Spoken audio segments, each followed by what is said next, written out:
How's it going, everybody? Jeff Slakey from iFiber One, and we're continuing our conversations today about the Mason County Law Enforcement Assisted Diversion Program, LEAD. We talked a little bit with folks from the county. We're going to do some city conversations here today about this. City Manager Jeff Niten here with us from Olympic Health and Recovery Services. Jason Bean-Mortinson is here, and then Lieutenant Kostad is here from the Shelton Police Department. Let's start with you, Dave, and talk a little bit about this program and how you have presented it to the fellow officers in the Shelton Police Department, and then what they do out and about when it comes to the LEAD program. Initially, when we started this program, we were proposed with this new referral process by Olympic Health and Recovery and Mason County Health. And we jumped on board, and essentially what we're doing now with the city is our officers, when we're out in the field and we're making contacts, whether it be social or arrest contacts, we're able to, instead of throw them directly into a court system or jail or anything like that, we're able to identify their needs up front and hopefully get them the help up right there and then and get them in the place they need so we can better assist them. You know, we talked over the years about even just the need for space and space availabilities. I know that the city has some space in the Mason County Jail, but it's very limited numbers of people, and oftentimes the jail there is full, and so you can't really even get somebody in there. So when this first initial contacts and these crimes, they are crimes. This is not a get-out-of-jail-free card if somebody gets contacted by law enforcement, but they see something happening. An officer approaches that person, and then how do they make the determination to move to those next steps? Right, and that's totally up to the officer on how they want to proceed with that. They would begin with identifying if there was potentially a substance abuse problem or maybe a mental health issue that this person needed some more assistance with, and then they would talk to that individual and ascertain if they wanted to be involved with that program at that point in time, and then they'd make the referral service from then. So, Jason, talk to me a little bit about Olympic Health and Recovery Services and then that aspect of it. Are you in the field with law enforcement, or does this come at a phone call after that initial contact? How does that work? So typically the response is a call from law enforcement, and as much as possible, we want to respond right there in that moment. Ideally to the scene while law enforcement is still there. But the other piece of that is we don't want to tie law enforcement up. So if it's a safe situation and things are stable, law enforcement can take off. We'll go wherever somebody is. If it's a homeless camp, we'll go out to a homeless camp. If there was a last known location, we'll go out and try to find the person. But our goal really is to engage as quickly as possible while that moment of willingness is there. And then what's the process like through this diversion program? What are the types of things would the person have to complete in order to successfully go through the program?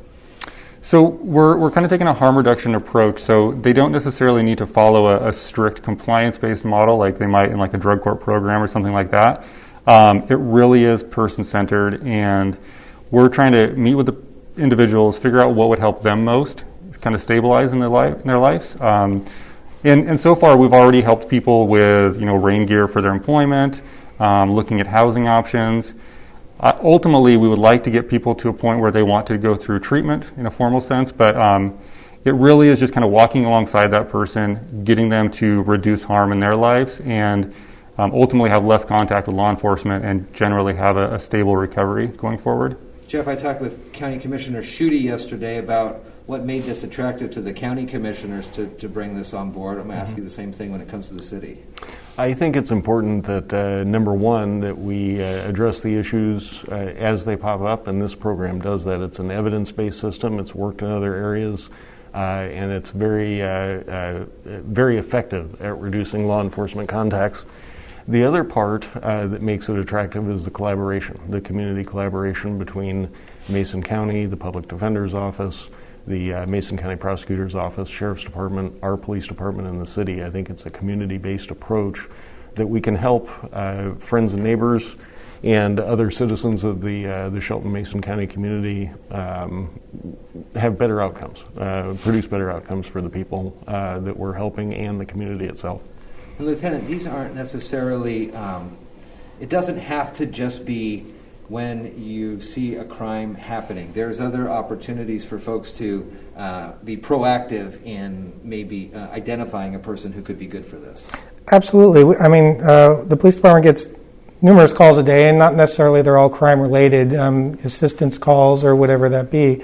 And so merely those social contacts, we can derive referrals just from those if we identify a need for the system.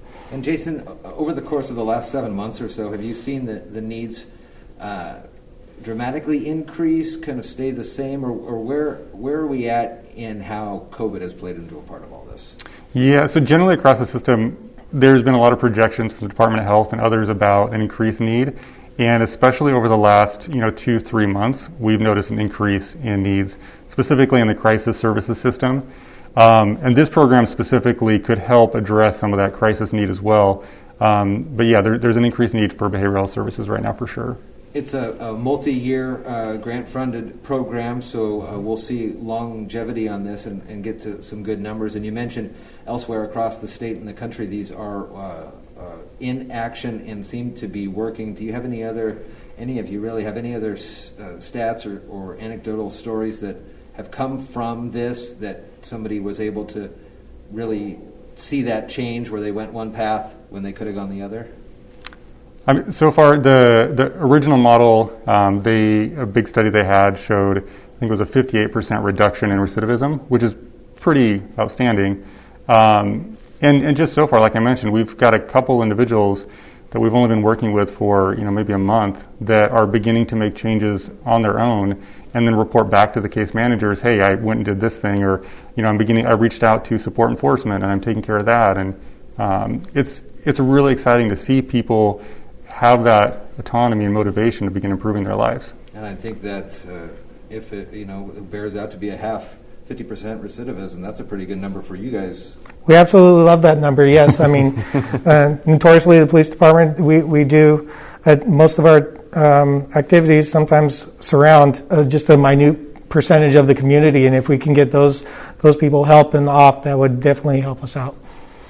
It seems to be a great program that has been going on for a little while now and will continue for a few years here in Mason County. It's the Mason County LEAD program, Law Enforcement Assisted Diversion program. You can find more information about this on the county's website through public health as well. There's links from the city too. Again, in the previous conversation we had with the county officials, we talked with Dave Gardner there, and he's got contact information. We'll share that in here as well. So again, a reminder to folks, this is not a get-out-of-jail-free card. So at what point is there a determination that somebody is not successfully completing these, and then Lieutenant has to come back in here on this? Is that how that works? Or?